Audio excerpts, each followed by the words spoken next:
India's diversity has the capacity to shake anyone's conscience. But this phenomenon is not limited to only population distribution.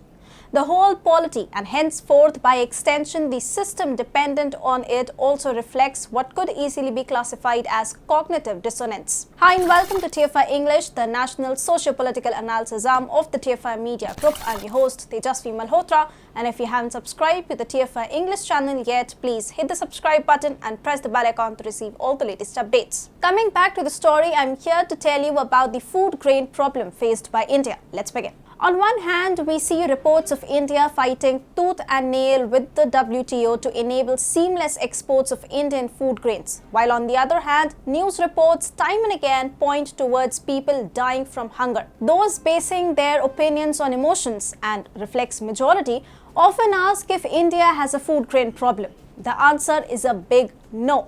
But in a way, there is a problem. The presence of 33 lakh malnourished children substantiates it. In the financial year 2021, India produced nearly 308 million metric tons of food grains. Apparently, COVID-19 hurdles turned out net positive for agriculture sector, and output registered nearly 4% increase over 297 million metric tons of financial year 2020. Calculations tell us that India's food production is good enough to provide 491 grams of grains to every Indian, and that too on a daily basis. Moreover, our capacity is also strong, with each hectare giving the output of nearly 2400 kilograms. In spite of such good numbers, hunger death in India has not disappeared. According to a January 2022 report by The Hindu, nearly 3 lakh children lose their lives due to hunger every year. Talking about adults, 5 years ago, a national health survey revealed that nearly 15% of Indians slept on empty stomach. Though through direct benefit transfer, the numbers have declined, and according to the Global Food Policy Report 2022 released by the International Food Policy Research Institute, nearly 7.4 crore Indians are still facing hunger crisis. How much is it? Well, for the context, this number is equivalent to the population of nearly 3 Australia. Certainly, the problem is not in the production. Even the crop distribution pattern is not an issue in India. In fact, our crops are heavily tilted towards securing the nutrient requirement of average population. In the financial year 2021, we produced 122 million metric tons of rice and more than 110 million metric tons of wheat. Even the production of coarse cereals was more than 50 million metric tons. We do not need to import in order to fill everyone's belly. So the only problem one can point out to is the allotment and henceforth the availability of these crops to folks like me and you.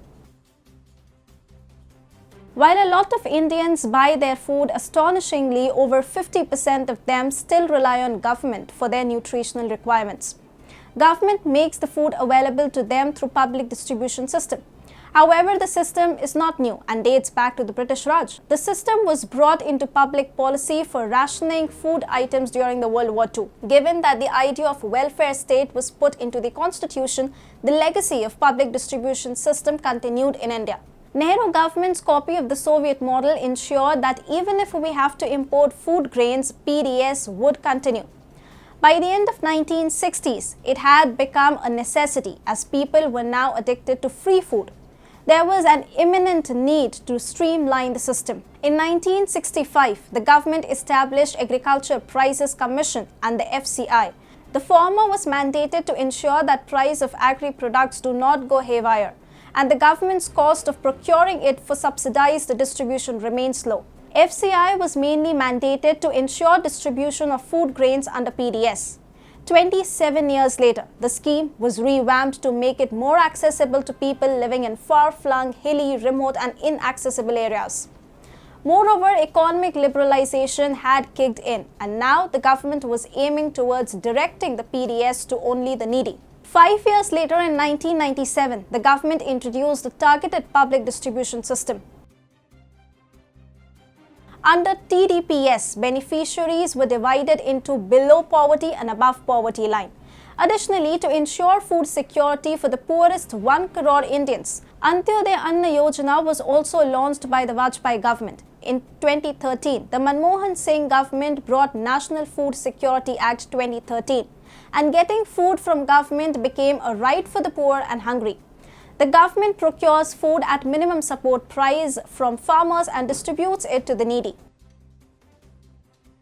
However, the problem which is haunting PDS system is that it has a high rate of pilferage. According to a 2009 study, more than 61% of the intended beneficiaries were not included in the government database. Similarly, 25% of the fault was found in the list of included beneficiaries, that is, the poor were classified as non-poor and vice versa. Transportation leakage and black marketing is also a big concern. Planning Commission had once found out that 36% of wheat and rice are leaked. Other issues like open-ended procurement is also a big cause of concern. Even if the government storage is full, the incoming grains are accepted by the government. This creates a shortage in the market, leading to unnecessary inflation. At the same time, due to lack of storage, extra grains are wasted. In its report, CAG had pointed towards the phenomenon of rotting of grains due to less storage. It is clear that the problem with food grains in India is not due to production. Instead, other operational issues are hampering the accessibility of food grains to needy section of the population. Though direct benefit transfer through Aadhaar is changing things, it is still a long way to go.